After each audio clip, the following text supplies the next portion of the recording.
Francisco 49ers deep in the heart. Like Joe Montana in the corner, D. Clark. Garrison Hurst, stiff farm going 99. Don't get it twisted, one and all with prime time. John Taylor, Jerry Rice down the side. Welcome to the 49er Faithful UK Awards Show, Part 2. Hope you all enjoyed Part 1. It was good fun for us, wasn't it, lads? I think we enjoyed recording that one. We did, yeah. Yeah, it's always fun to record. Thoroughly enjoyed it. Yeah. And also good to see so many votes being cast on Twitter and Facebook. We are trusting you all not to vote twice, but to be honest, looking at the current state of the polls, I doubt a vote or two is going to really make much of a difference. I'm Gareth Ellis, and here to help you pick yet more award winners, it's Lee Gowland. Hey, guys. Paul Hope. Hi, everyone. And Najee Karar. Hello, everyone. Before we get into the awards, some of the biggest news of the off-season. Tabor Pepper signs for 3 more years. Continuity at long snapper. The foundation of every successful NFL franchise, I think. Yeah. Well, he's good. He's a friend of the show. So we hope so. One day we'll get him on, hopefully. Yeah, it's good. It's good. He's been playing really well. And yeah, it's good to be set at long snapper. You don't want to. It's not a position you want to be looking for forever. No. Good to see Tabor sign then, lads. Yeah, I mean, he's Paul's best mate. Yeah. Twitter buddies. Yeah. I'm quite surprised Paul hasn't plastered all over social media. I know. Well, I did go to share the post in the group, but Thomas Fulcher, who was equally a bigger Tabor Pepper fan, I think he's got a jersey, had already beat me to the punch. I'm not going to lie, Gareth, when I saw Tabor's video on Instagram, it was thanks for the last 3 years, faithful, and I thought, oh, he's been released, and then I watched the video and he was saying that he signed for 3 more years. But all jokes aside, special teams have been a big part of what we've done this year. Got him locked in early. He's got a good relationship with Robbie. So, like you said, Najee, next step is getting him on the 49er Faithful UK show. So I've got 3 years to do so. So Lee, yeah. I just wanted to ease in gently with the tweets. Let him have his flowers. Yeah. But yeah, I'll drop a few tweets in the next couple of days. Off-season form from... Have any of you actually seen his announcement video? No, I didn't watch it. Yes. So apparently, you've seen it. Can you send us a link? Because the link I had, I couldn't watch because of geographical location. Oh, VPN. I can. If you give me the link, I can unlock it and send it to you guys. Yeah, that'd be good. Well done. Yeah, it's a bit of style to it, a bit of swagger. Nice. So, should we plough straight into the awards? Tonight's awards are Offensive Play of the Year, the Defensive Play of the Year, our regular Unsung Hero award, and we've also gone for Most Improved Player of the Year. So 4 more for the lads to make a case for. We're not going to use the wheel of positivity. We've all made some fairly personal choices about which players and which plays we enjoyed the most this season. And when we put the polls out, certainly on Facebook, we'll allow people to suggest their own if you had plays that differed from ours. Because I think we all whittled it down to a short list of about 10 or 12 plays each. So it was actually quite tough. Yeah, so should we start with the Offensive Player of the Year? Najee, you're in charge of the technology, so I think you should test it on yourself with your Offensive Player of the Year. So, yeah, no problem. I'll share my screen for the people on YouTube. You can watch it. Very biased on this one. It's the George Kittle catch against Dallas because I was there. It was amazing. Circus catch and really puts us in a really nice position to score that touchdown for CMC, which I think clinched the game really after that point. It was it. So there it is. I don't know if Lee's showing it. There we go. Let's see this. And it's an amazing play. Purdy. A lot of room now. Finds Odin up over the middle. Oh, look at that. Kittle. Are you kidding? So, yeah, I mean, obviously you can imagine the stadium going absolutely insane at that point. Everybody jumping up and down. I mean, it's kind of like good old George that we're accustomed to. And a really good play by Purdy. It's kind of embodying the whole season. So that's my offensive play of the year. I hope you like it. Vote for it, please. It's amazing. Come on. Great stuff. Who wants to go next? Or I will. but it'll be more. It's very similar.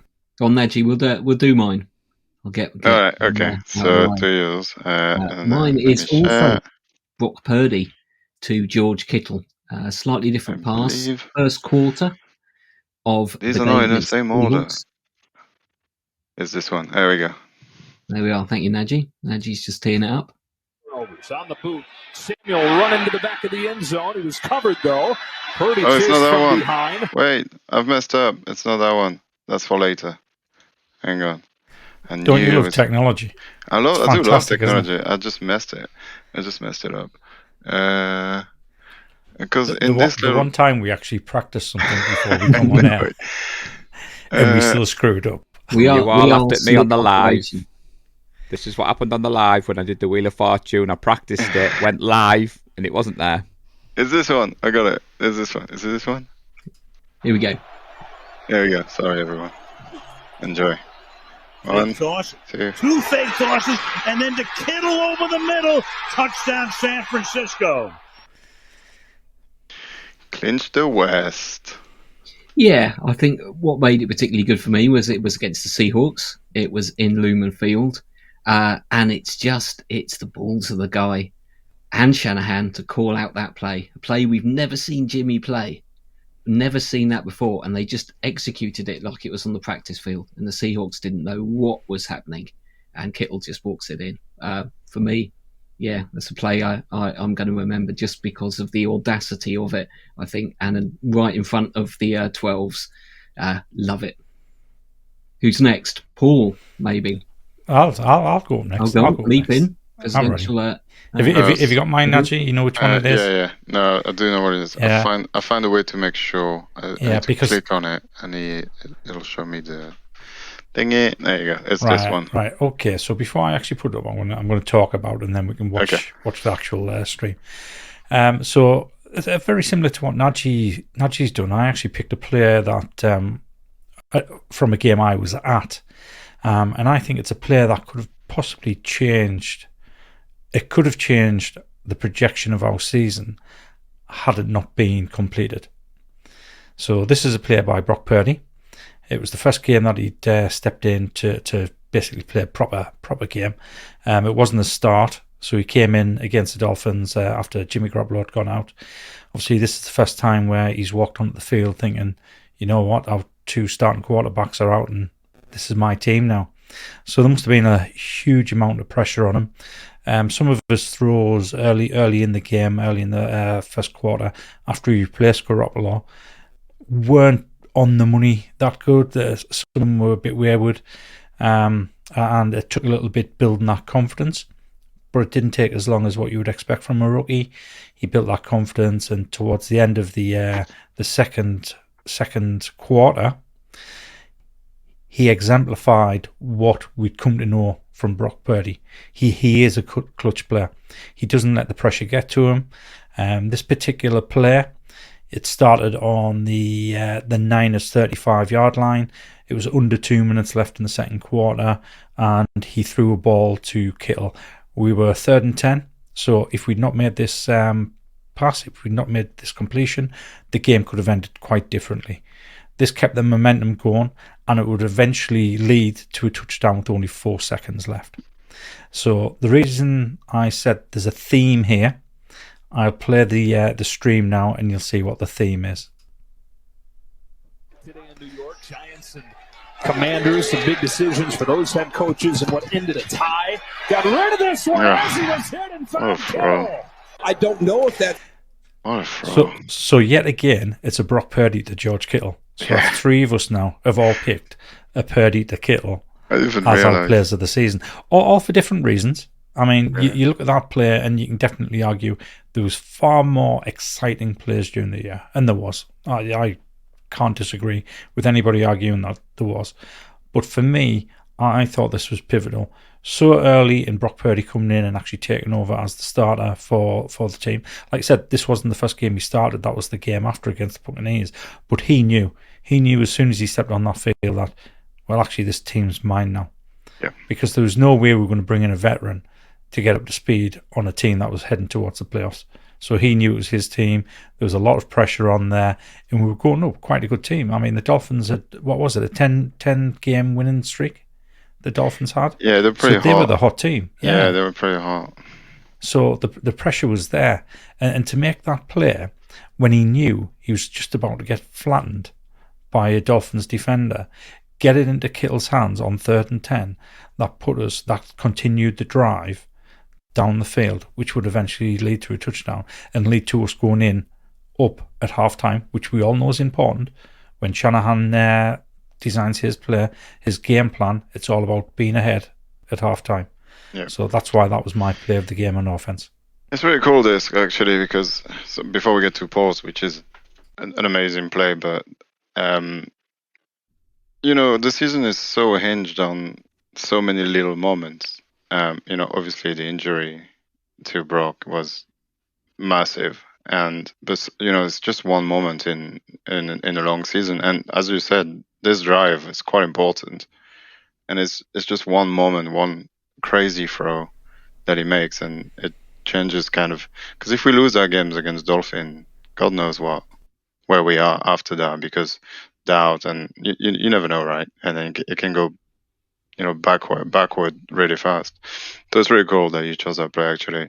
And then I didn't realize we chose Brock to kill 3 times, and there's 3 very different plays. One trick play is pretty cool, and then one improvised slightly play and circus cash, and then one just play, like bullet, and he got nailed as well, which is really impressive for a 7th-round rookie on his first start. And now it's up to Paul. And it's up to Paul the too. Circle. Yeah, he's completed the pressure, circle. No pressure at all. Well, I'd like to think that we prepare for this show. For those people on YouTube, I promise I didn't know the chaps when I set my room up tonight. Nice. Now, where was this love when I was presenting my case for our boy Kittle to be Offensive Player of the Year? I got a bit of hate on social media, guys. People were coming after me saying it's clearly CMC, and I was like, listen to the show, rule of positivity. I had to present a case, but all jokes aside, Gareth, I was off work today. Tracy was at work, so she was like, what are you going to do? I was like, we're preparing for the 4FUKAs. I don't know exactly what I'm doing today, and I could have picked quite a few George Kittle players, to be honest. So I'm glad you 3 chaps have shown the love for that connection, because you forget how great George has been this year, like I said on the previous show. However, I've got to put that aside. So, my Offensive Player of the Year, when I was narrowing this down to just one player, Gareth, I remembered last year, I was going through my notebook, and it was Debo. Tonight, it was CMC. And that was just against the Rams. I mean, those 3, it's well documentedly that I'm a massive fan of those 3 players. But like you chaps, I went down to a player that I felt quite personal to me. It isn't the most exciting in some regards, but when Najee plays the clip in a minute, and I've tried to do a bit of a breakdown to emphasise why, it's the CMC touchdown against the Eagles in the championship game. Obviously, we were all in Leeds, so for me, that added an extra dimension. We were feeling sombre, we were feeling deflated after the Brock injury. We needed a spark, and as we've said many a times on this show, chaps, you need your stars to shine in the biggest occasions. And this moment, ultimately we lost the game, but it gave us that glimmer of hope, and those celebrations in Leeds will live with me. That was an awesome feeling. So, I mean, the play will speak better than I can. So if you want to hit play, Najee, because it just gets better every time you watch it. On 1st and 2nd down. Here is McCaffrey, right side, breaks a tackle. Good shifty move, gets that. Still going! McCaffrey's going to score! Wow. I mean... Now, when you watch it back on the All-22, I've never played contact. We know Najee has. The second he's handed that ball off, there's 2 Eagles players there ready to pounce. Shock horror, our boy Kittle, which is how I got the jersey hung up, throws a hell of a block on the left side. CMC dives over the first man.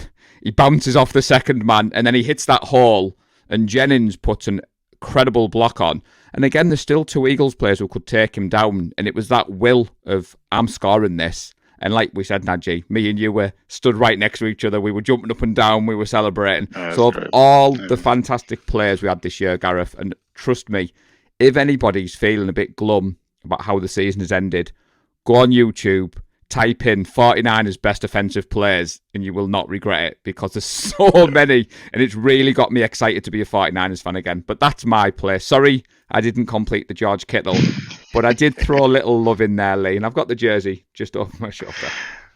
I mean, we could have gone so many ways, I think. Honorable mention to Debo, because he's had a few as well.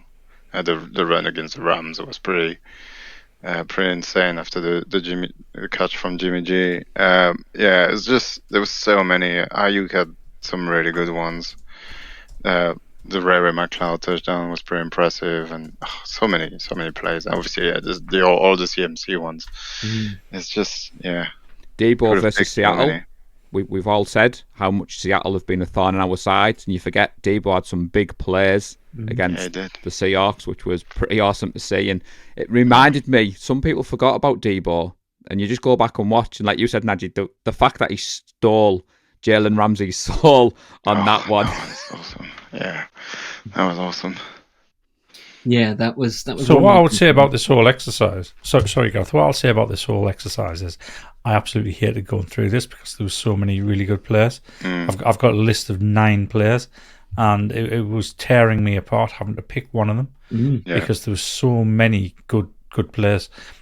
Do we want to actually mention any that we didn't decide, the 4 of us didn't decide on? Yeah, because there was so many worthy.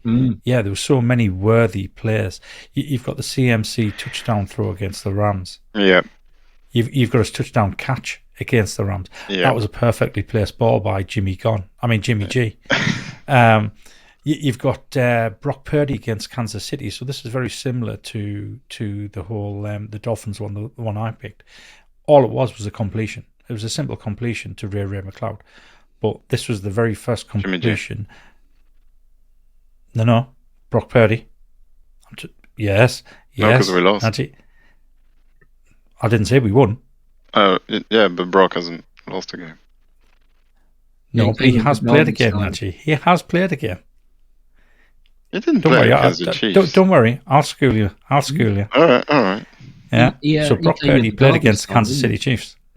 Yes, that's right. So he came in his very first completion of his NFL career was to Ray McLeod. It was nothing special other than the fact that no Mr. Irrelevant had ever thrown and completed a pass in the NFL. That's what made that relevant. Right. That's cool. Yeah, so again, there was nothing special about it, but it meant so much more. That one completion meant so much more. So you had that one there. The Brock Purdy start of the third quarter against Washington, 45 yards in the air, and people say Brock Purdy hasn't gone on. So he threw this ball to, surprisingly, George Kittle, 45 yards in the air, hit Kittle as he was crossing the goal plane. And that was another fantastic... is that the one Kittle stole from Ray McLeod? Yeah, I remember that one. What wasn't it from Ayuk? No, from McLeod. It was McLeod, Yeah, and then apologised about it after. Yeah, he did, yeah. What other ones have I got? I think there's a consensus because I've got it queued up here. We kind of all agree that Dav is actually the best player this season, but we just kind of couldn't put it in. Should we just watch it? Yeah. And listen to it. All right, so I need to share my screen. And is it that one or is it that one? I think it's that one. And 3 touchdowns, no turnovers. On the boot, Samuel running to the back of the end zone. He was covered, though. Purdy chased from behind. Brock Purdy. Oh, boy. Brock Purdy. I forgot to pause it. at the right time.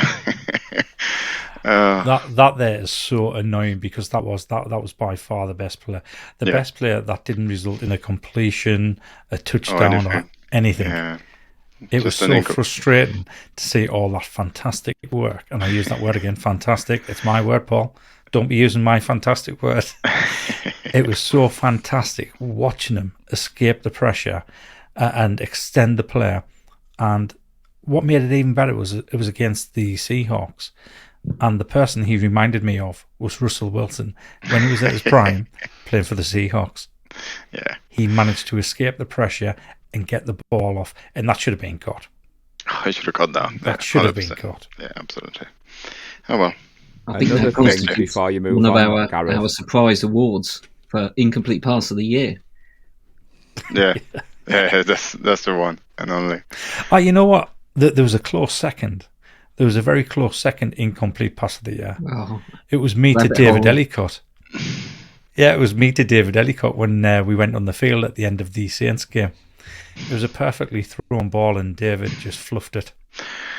I can say that because I know he doesn't listen. I have my doubts on the perfectly thrown ball. It was a beautiful spiral. I was just going to say, Gareth, another beautiful thing about this exercise is reminding yourself how good Brock Purdy is and how it shows up on the tape. And like I said, I've had a blast today. There were so many players on the offensive side of the ball, but without stealing your thunder, we've got to go up the defensive side. And I don't know about you three, but I thought the offensive side was difficult. But my God, picking one player of this defense was even harder. But anybody who's got some downtime and you're feeling a bit glum, just go back and watch. Go on YouTube, Google it. Honestly, Brock Purdy, wow. That's all I'm going to say. When you take the emotion out of it and you watch it back and you're looking at different players and you think, oh my God, he did that. He did that. Like you said, Gareth, the pump fake against Seattle looks so simple, but it was just amazing. And George Kittle had a few moments over the season that I didn't want to write on the list. But I'm sure some people will come at us Japs on social media and tell us their reasons. Yeah. And that's what we want. We want you to tell us what your play is and why. And we picked ours with a personal touch. Like you said, Lee, there was many better players possibly than the ones we've gone for. But I'm looking forward to the feedback off everyone. So I'm glad you mentioned about how going back over the season, having a look at the highlights, reminds you of how good Brock Purdy was. Because obviously when you start looking at the highlights, depending on which videos you look at, whether or not it was an individual player or team highlights, the team highlights start off with Trey Lance. And some of the throws that Trey Lance was making in that very short period, basically a game and half a quarter, some of those throws were absolutely amazing. They were fantastic. Remember the throw to Danny Gray in preseason? Yeah, one. Yeah. It was just like, oh, wow, that was good. Something I keep on saying, I think it's a really exciting time to be a 49er fan. We've got two quarterbacks who can throw the ball downfield. We've got two quarterbacks who can make intelligent decisions. Yeah, I'm already looking forward to the start of next season. Yeah, I'm looking forward to free agency, never mind the start of next season. Yeah, friends, Yeah, lots to enjoy on offense. Shall we leap over to the defensive side? Who was going to go first? Lee, maybe? Yeah, I think we'll pick on Lee. Yeah, go on then. So, do you want to tee up that one, Nachi? Again, I will go through why I picked this player. It's another player. I'll stick straight on the screen there. It's another player at a game that I was at. It was the Dolphins game, same as the offensive player of the year. And this was the strip sack by Nick Bosa, run in for a touchdown by Drake Greenlaw. And this was at the end of the stadium where we were stood. Nice. And it was just a fantastic play. It got the crowd going. Obviously, we were there in the gold mine as the fan cheerleaders. So we were getting riled up because it was defense that were on the field making noise. And when he got the strip sack and ran it in, we were going absolutely mental. There was golden meal flying everywhere. Do you want to run that one, Najee? Sure. Best games as a 49er. Down 9 with 2 to go. Tagovailoa hit as he throws. Ball is out. Ball is live. And it is a touchdown for Dre Greenlaw.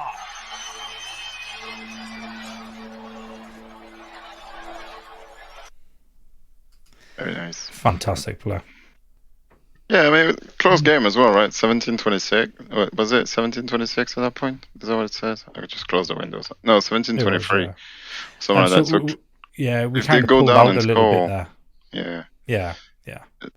Massive play. Great stuff. Yeah. Do you want to go next, Najee? Sure, I can do. Yeah, I mean, mine is, I had to give him some love because the way the season went, I was obviously well on board his train at first, and I kind of tailed off because somebody else stole my heart in the middle of the season.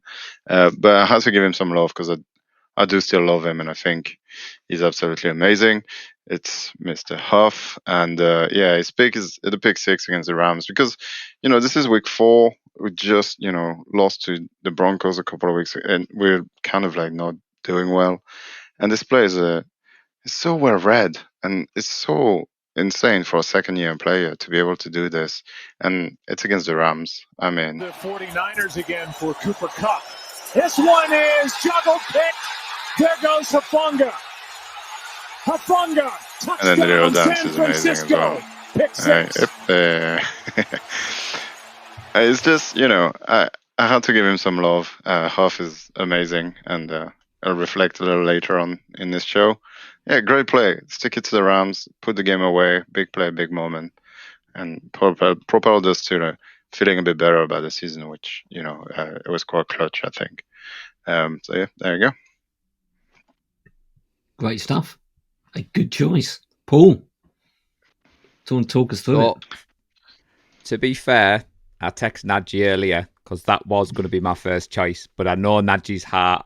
To be honest, when I was going through the players, Huff had a pick in week 1 against the Bears, and I was stood next to Nadji, and Nadji was taking full credit, and he was saying to anyone who will listen, Huff's going to be a player to watch. Now, I said earlier, chaps, I thought the offensive side of the ball was difficult to pick. My God, when you've got the best defense in the NFL and you Google the defensive players of the year, Lee's was on my list purely because I remember at the time Greenlaw just picking the ball up and looking around, and it was like, run it in. So what yous must have been like in Levi's. But as my first choice was gone, Gareth, I decided to go down a different route. And I go back to the game against the Saints. Now, a lot of people might think, why have you picked this game? You won 13-0. It seemed to be kind of a standard win. But if you go back, our offense wasn't playing well that day. And I'll take you, chaps, to the fourth quarter. There's 11 minutes and 5 seconds on the clock when this happens. So if you play the tape, and then I'll run through it afterwards. Second goal at the 6. Dalton will go to the air. Throws it short. Kamara at the 3. At the 2. Ball is out! Ball is out! Carabing around, pinballing around at the 1-yard line. San Francisco's got it. The scoreless streak continues in the second half. Look at Fred. It's amazing. To be fair, Nadji, you did say it to me when Huff was gone, why don't you show All-Pro Fred? Now, if you look on that tape, there's a lot of players in there that contributed on that play. And I thought it summed up our defence in one play. We had this bend but not break mentality. And we had that stand where we could let them get the chunk plays, Gareth, and then we would shut the door in the red zone. And if you think about it, Kamara's pretty good in the red zone. And when he gets that ball on the 5-yard line and he turns, Greenlaw, you forget, all the players that we talked about last week, Nadji added up. This was one of them. He wrapped him up. Huff comes in like a tornado, smacks that ball out. Now, there was a split moment where Jimmy Ward nearly knocks the ball into the receiver's hands. So I thought I'd throw that in there because ultimately Greenlaw comes up with the ball. And I think in years gone by, Gareth, that kind of play might have gone against us. The Saints receiver might have pulled it in or they might have recovered the ball. And I just thought of all the players this year, I remember being sat at home. I remember the Discord chat being a little bit antsy. I remember people thinking, no, if they punch this one in, it becomes 13-7. Would we really be able to see the game out? So that was one I picked for my play of the year. That's a great play.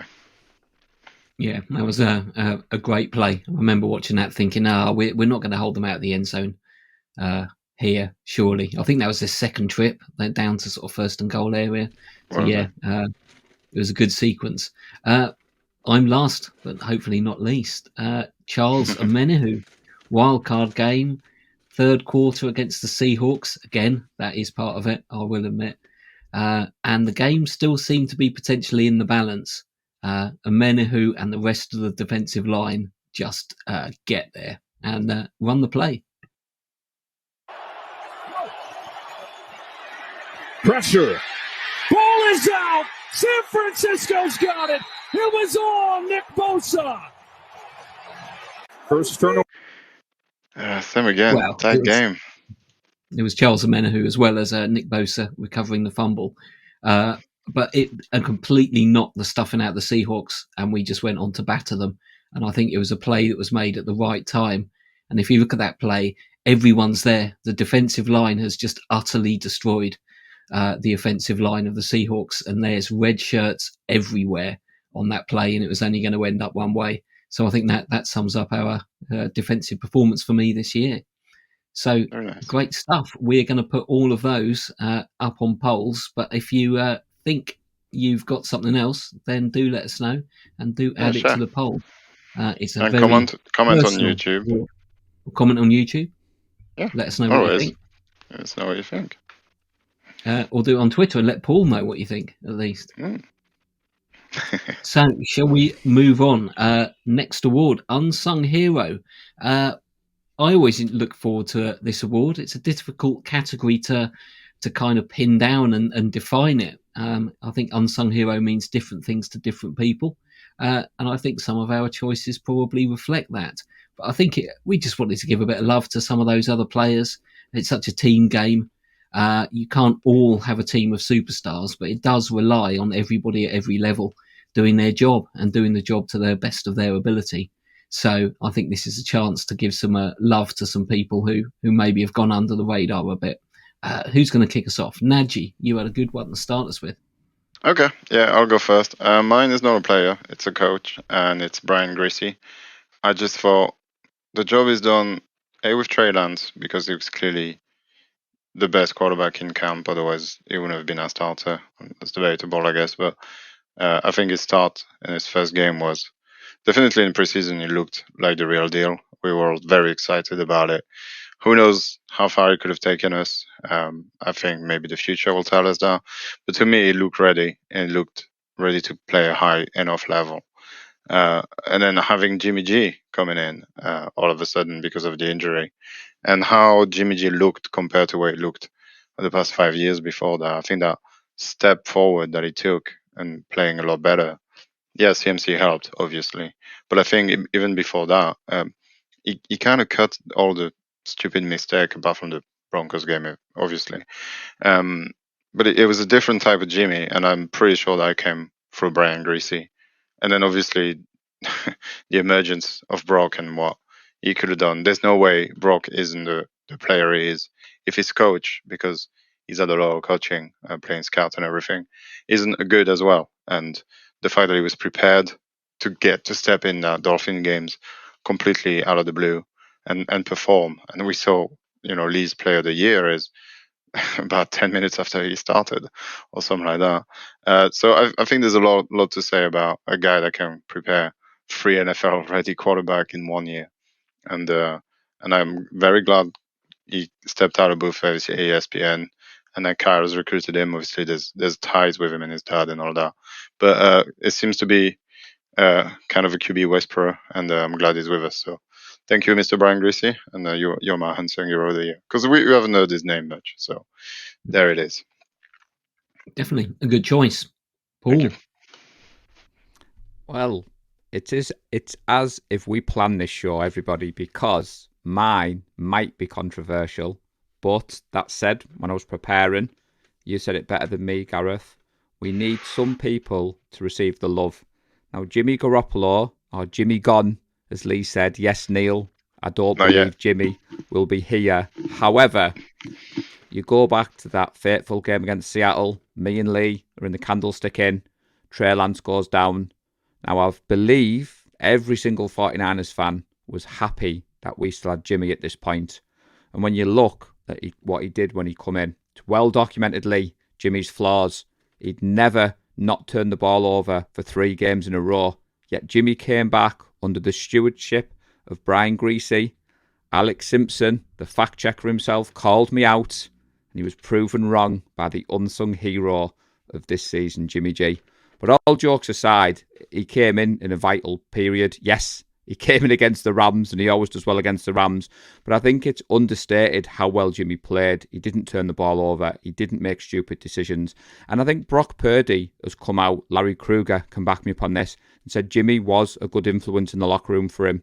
And I think the fact that Brock was able to sit for a few games and come in and have the impact. So for that reason alone, Gareth, I'll be sad to see him go. I'm sure we'll do a show when he goes. QB talk as 49ers fans is something we all do. But for me this year, I think Jimmy G was our unsung hero, and we'd not be in the playoffs if it wasn't for Jimmy. Yeah, good shout. Good shout. Good shout. Good case. Interesting choice. Wasn't one I was expecting, but I think you've the points you've made are fair enough. Lee, unsung hero. Yeah. Okay. So I'm going to go with Aaron Banks.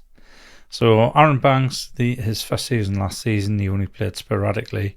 Obviously, he was a rookie. He was taken in the second round, and we were all quite surprised about that because we could have had a few different cornerbacks at that position. When he did come in, he was underwhelming, so he had a lot to improve on in this season, and he basically did it out of the gates from day one. In fact, in pre-season, he looked good. From day one, he's played at a very high level. Yet he doesn't seem to have gotten the analysts talking about him week in, week out. You don't hear his name mentioned that much, and that's why I think he's an unsung hero. To me, I think he's been absolutely excellent on that offensive line. He's been so good, we haven't missed Laken Tomlinson. That's how good he's been. And this time last year, we were all lamenting the fact that we were just about to lose Tomlinson because it was inevitable. We couldn't pay him what he wanted, and we thought, well, that's it, the offensive line's going to be weaker because we can't replace him with what we have. But then Aaron Banks steps up and he proves that John Lynch's trust in him, taking him in the second round, was correct.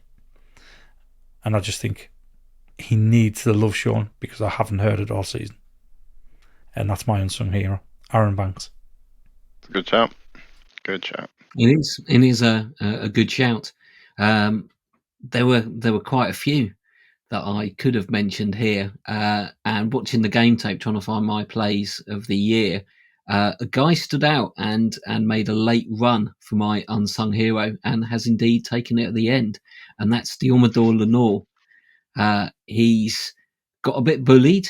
When you've got Javarius Ward on the opposite side, you're going to get victimised. And I think he stood up to that very well.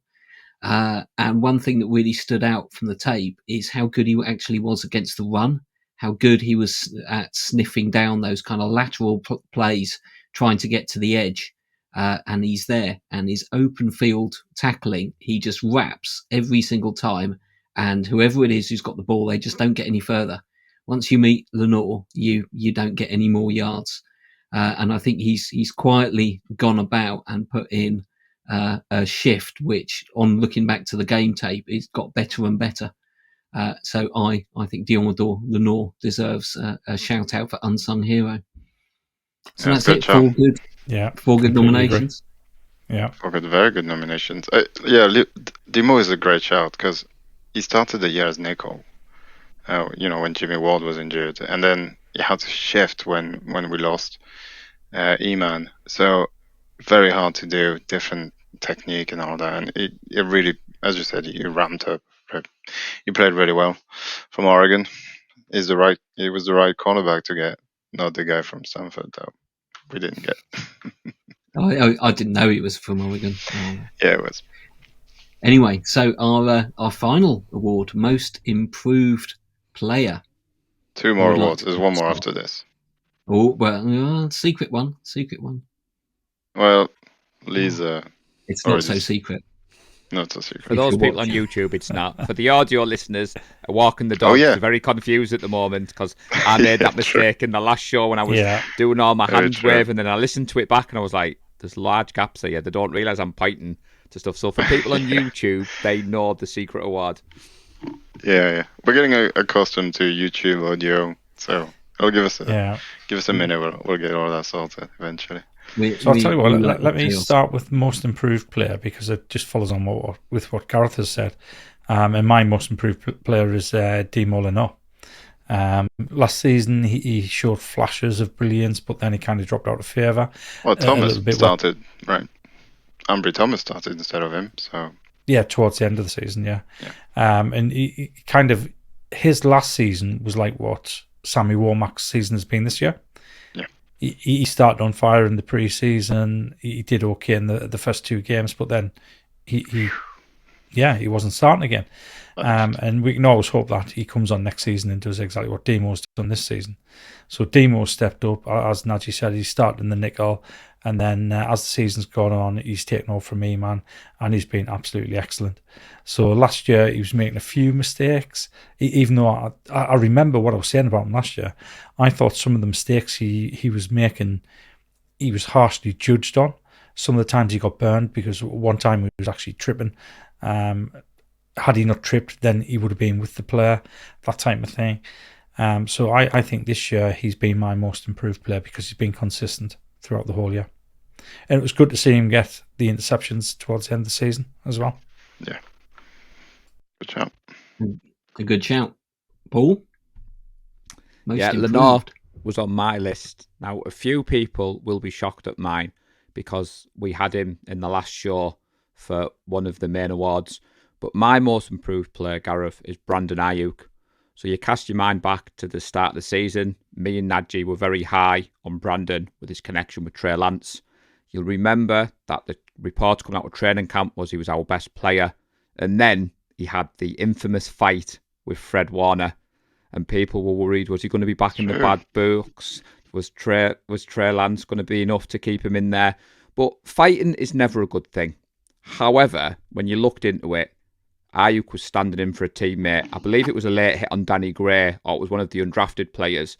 And I think they sorted it out in the locker room afterwards. And it showed the culture that we have at the 49ers. And Warner and Ayuk quickly put it to bed. Ayuk was become our number 1 receiver this year. So people might be thinking, why are you calling him the most improved, Paul? Well, we took him quite high as a first-round pick. And I think he's stepped up when needed this year. When I was doing my offensive plays, there was a lot of times when you'd see Debo running past someone because Ayuk had blocked him, or you see CMC running because Ayuk had blocked him. So it wasn't just the splashy plays. Now, he dropped that one from Brock Purdy. So there's a little bit of work still to be done. But that said, I think if he cleans that up in his game, it can become even more dangerous. And if Purdy does come back fully healthy, I think that connection will get better and better. So for me, it was Brandon Ayuk as the most improved player for us this year. Very nice. Another left field choice from Paul, keeping things interesting. Nadji. Well, I've mentioned it earlier, and I'm going to go for Huff, because how can you go from rookie to all-pro in one season? Even less than 1 season, really, in one off-season, because he was firing in all cylinders right from the get-go. There's no bigger job than that. You go from completely unknown and not even starting, couple of stats here and there, to starting every game and being an all-pro and a pro bowler. I don't think you can improve much more than that in one season. And it generally changed the way we played safety. When we had Tart and Ward, we would have never turned the ball over this many times. And him and Gibson got on the same footing, and our whole secondary was kind of doing the same thing and working towards the same goal. And he was the linchpin, at least for the first half of the season. And I think offenses started to scheme against him, and that's why his stat may have dropped a little bit towards the back end. Sorry. And simple as that. He was okay as a rookie, and he turned into an all-pro in his second year. There's not much more I can say about the guy, and I had to give him some love, as I said earlier. The guy is amazing, and I can't wait to see him play some more with us and lock him down to a long-term contract and have him around for a while. Huff is my pick. Another good choice. I'm the complete opposite of Lee. I've gone for Aaron Banks, Lee's choice for the previous award for most improved player. I think, again, it speaks for himself. Guy who managed to take a handful of, I think, garbage time snaps as a rookie, and there was some concern about what we'd done with a high second round draft pick. And he's just come in, and as Lee said, we've not missed Laken Tomlinson, and the future's looking bright for him. I barely think he's missed a snap either. So He's shown that he's just durable and he does his job well. Good in pass protection, good in the run. He's come from nowhere and turned into a top end, I think, NFL offensive lineman. So most improved, Aaron Banks. Very nice. 4 good choices there, I think. Yeah, tough one, this one. I think people are going to have a hard time choosing. Not like the 4 that we just did. We thought people would have a hard time. Landslides. Was there anyone else that you agonised over missing out on? There were a few people on my list that felt could do with a mention. Which part, with Unsung Hero or Most what improved? to do with Most Improved? Either really, Unsung Hero or Most Improved. I can't believe we so many. Yeah, Jimmy Watt. Jimmy Watt, Unsung Hero. Yeah. Come on. Yeah, he brings so much leadership to the team. You can see it as soon as he steps on the field with the guys. I think I named him Unsung Hero. It must be a good 3-4 seasons back now, and I think he just doesn't get the respect he deserves. I think he gets plenty of respect. Enough. It's not for me. I had Charles Omenihu, King Charles. I had been practicing saying that. I had him down for my Unsung Hero because I think he's another example of when the front office take a swing. And under Chris Kasurak, it just shows you that these gems in the dirt, for want of a better word, come in. And I think he's played himself into a contract. He was second in the team this year on pressures, sacks, QB hits, hurries. And I think he was a big part of obviously the struggles at Kinlaw. We've put him in there. And I was close between him and Ayuk. Lenore was an honourable mention, but I kind of thought someone else would pick him up. And to be honest, Nadji, I totally underestimated Huff's jump from there to there, because we joke with All Pro Huff. Yeah, no, right. I'll go back to it, Gareth. If you come to watch parties and you get the knowledge that you get, I've stood next to Nadji at a couple, but that first game against the Bears when he picked off Justin Fields and Nadji was like, told you, and it was interesting to see the leap. So yeah, Huff for me started the season lights out. It's just a shame he dipped a little bit, but I'm looking forward to seeing him getting better and better. I had Armstead kind of penciled in as well because when he did go down with his injury, we did take a bit of a dip on defense, especially that Chiefs game. I think was kind of the epitome of our defense struggling. It's a big word because we were top ranked pretty much the whole season. But when he came back, the Bosa got unleashed and all that kind of stuff. I think he's an enabler. He allows people to be so much better around him, and it never shows on a stat sheet or get mentioned. So he's always kind of in a conversation for Unsung Hero. So Big Eric is one of those guys we could have put on the list. I had Juszczyk and Ray McLeod.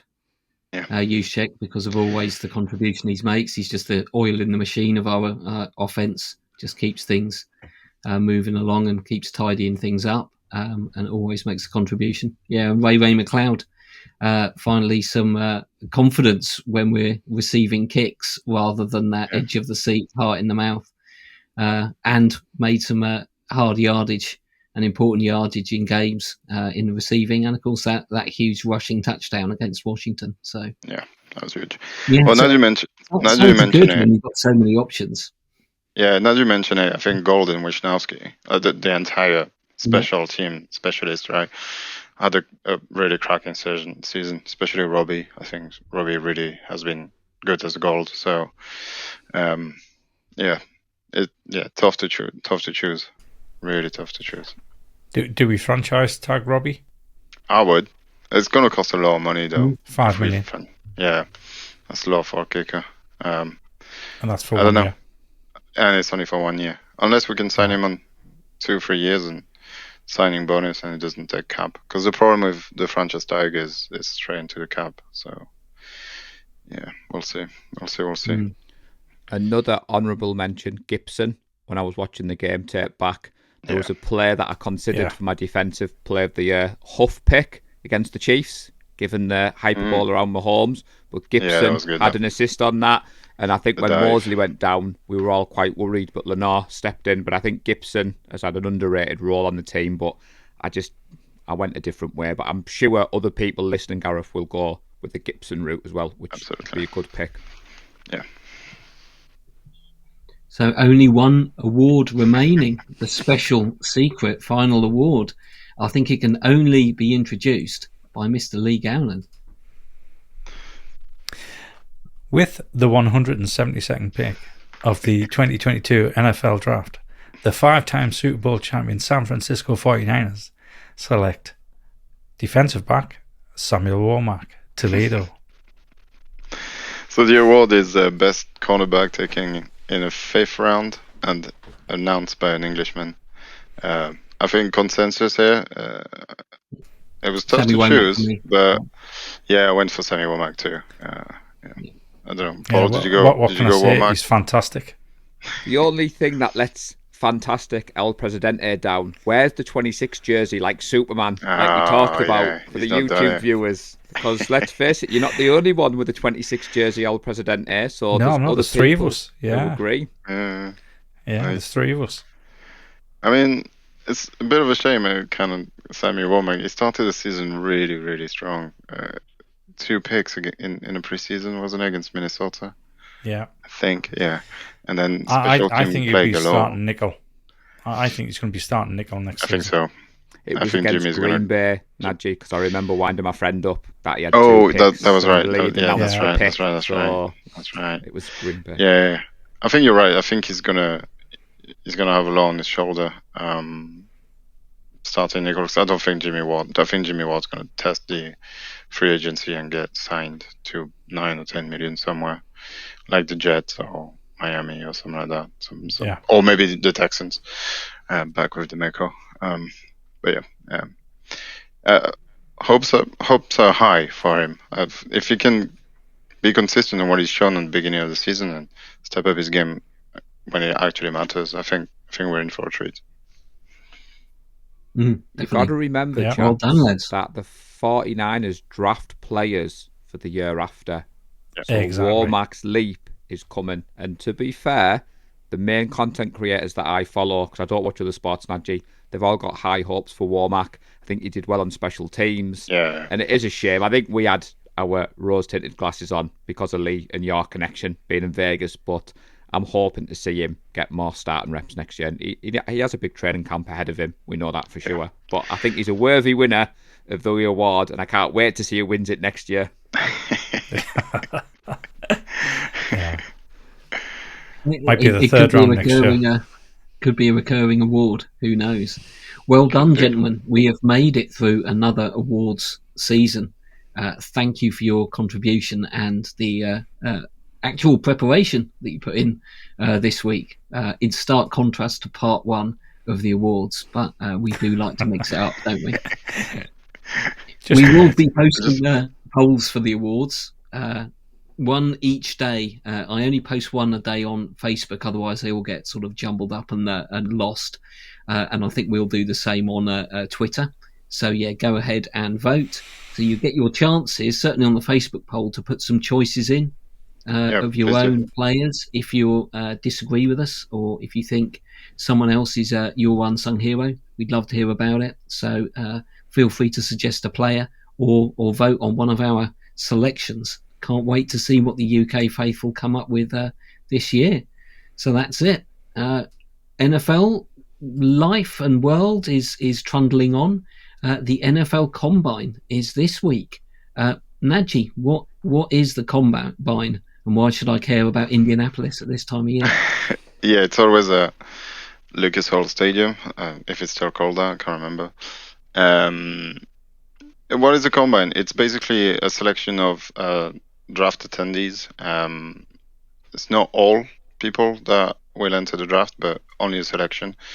People they get invited by the NFL to attend a sort of physical test, and a written test as well, which we don't really know about. It's the broadcast is much more focused on all the physical things. The 40-yard dash, I'm sure you've heard of, which is quite important, and the free cone drill, and some catching stuff and throwing stuff for the QBs, and high jump, long jump, all that kind of thing. The bench press is it's getting bigger and bigger as the year goes on.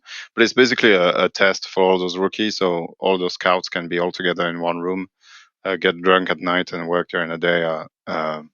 Try and assess everybody on the same day on the same playing field, make assessments. There's also a lot of interviews that happen with teams, and some of them I've heard can be gruesome. They really test these kids, because let's not forget, the people that enter the draft are usually around 2022, sometimes a little bit more, but not very often. So they're still very young adults.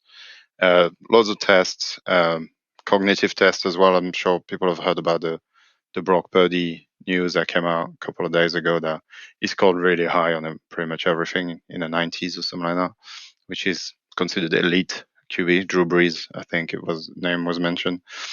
So a lot of that, it's a lot of work for these guys. It's also a lot of pressure because you have to perform on one day and one day only, which sometimes doesn't happen. Your body doesn't respond well that day. It is what it is. That's why they've got pro days later. But that's basically what it is. It's a big showdown. The NFL, they like to make a show out of it. And it's a free 4-day coverage. Different position group every day. Starts with O-line and D-line, I believe. And it goes on to skills, wide receiver, running back, TBs, and then QBs in the mix. I can't quite remember. Linebacker, QBs in the last day or something like that. Can't remember exactly how it's broken down. But yeah, if you've got nothing else to do, if you're working from home, just bang NFL Network on. It'll be on all day. People talking about rookies and starting to figure out who's going to go where and prospect, and who's going to climb, who's going to dip because of their performances. It's the beginning of draft season. A lot of knowledge to be gathered during this weekend. Although it's not the end of it's not, everything either, because it's only one day. But yeah, it's football. It's like it kicks off the draft season, and it's quite interesting. Talking about football, Najee, I believe you've been getting yourself a new helmet. Yeah, I have been getting myself a new helmet. It's not there yet. I will let everybody know about the company I'm working with. As soon as it arrives, I can showcase it and everything. But yeah, my helmet has gone out of date, so I needed a new one, and it's on the way. They're expensive. I can't wait for it to be here and try it on and everything. How much did this one cost? Only a measly, almost £500. Wow. Yeah, they are expensive. You should look forward to you wearing that on the next show, or shown sometime soon. You should wear it. I will do as soon as I receive it. Yeah, it's not shipped yet. Yeah, well, it's to protect my head, which I do need for a few things. So yeah, they are like quite eating important. And drinking. Yeah, that breathing, thinking, all that stuff. Seeing. Thinking's overrated. Yeah, I know. I think we've proven that on this podcast. Yeah, true. But you can't choose the best player of the year if I don't have a brain. So I'll try and keep it sane for next season for 4FUKAs. I just wanted to say, Gareth, on the note of the combine, Jordan Elliott, who Lee and Najee met, good friend of the show, a couple of years ago, him and Brad Graham started out as little old podcasters. They're now accredited members of the community. They're there reporting on the combine. Jordan put quite a humbling post out either this morning or yesterday talking about his journey, starting a show, only having 5 or 6 people watching. He met Lee and Najee in Vegas, and it's awesome to see the likes of Jordan and Brad Graham smashing it. The reason I mention those names is they're the people who I follow, and if you haven't got time to absorb all the content, drop them a follow on Twitter. They'll be there. They'll tell you the draft prospects they're looking at. They'll tell you who the 49ers are looking at. They're well connected, and they're also great friends of the show. So I just wanted to say that it's massive to see the likes of Jordan and Brad out in Indianapolis covering the combine when they started just like we did, talking about the team that we love. So I just wanted to say I mentioned to Jordan and Brad before we finished off. Yeah, Jordan's a super nice guy as well. He was very welcoming, and we were very tired. Yeah, he was super nice. Give him a follow. His knowledge is very good as well. He's not biased at all, and his analysis is very good. I enjoy reading his piece. So go follow and read what he does. And also, the polls on Twitter are open to everybody. I had a few lovely tweets from some of our friends across the pond saying, can we vote in these? And I was like, yes, It's a 49er Faithful UK, but you're all members, so please get those votes in. And like Gareth said earlier, hit us up on Twitter.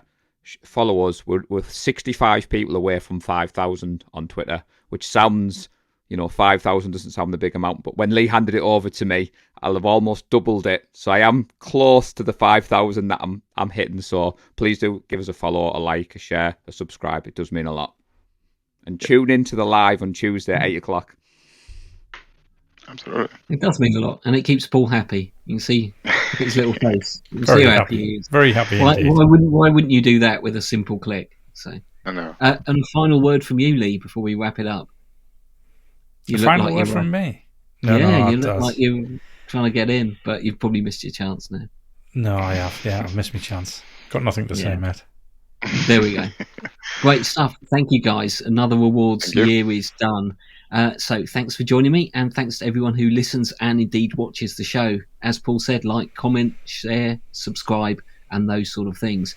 We will be back again with another show soon. I don't think we've quite decided, but there's the combine, there's free agency, there's going to be a few decisions potentially being made around the league. Always an exciting time when some of those teams with no cap space suddenly and inexplicably shed one of their top players, and they're suddenly available as if from nowhere, and available without draft picks as well. So I quite like that free agency period, and I think we've done quite well with Ward last year.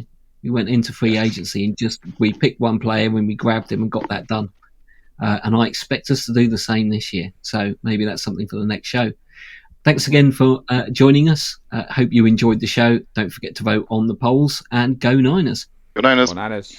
Bang, bang, Niner gang. We love the San Francisco 49ers deep in the heart. Like Joe Montana in the corner, D. Clark. Garrison Hurst, stiff farm going 99. Don't get it twisted, one and all with prime time. John Taylor, Jerry Rice down the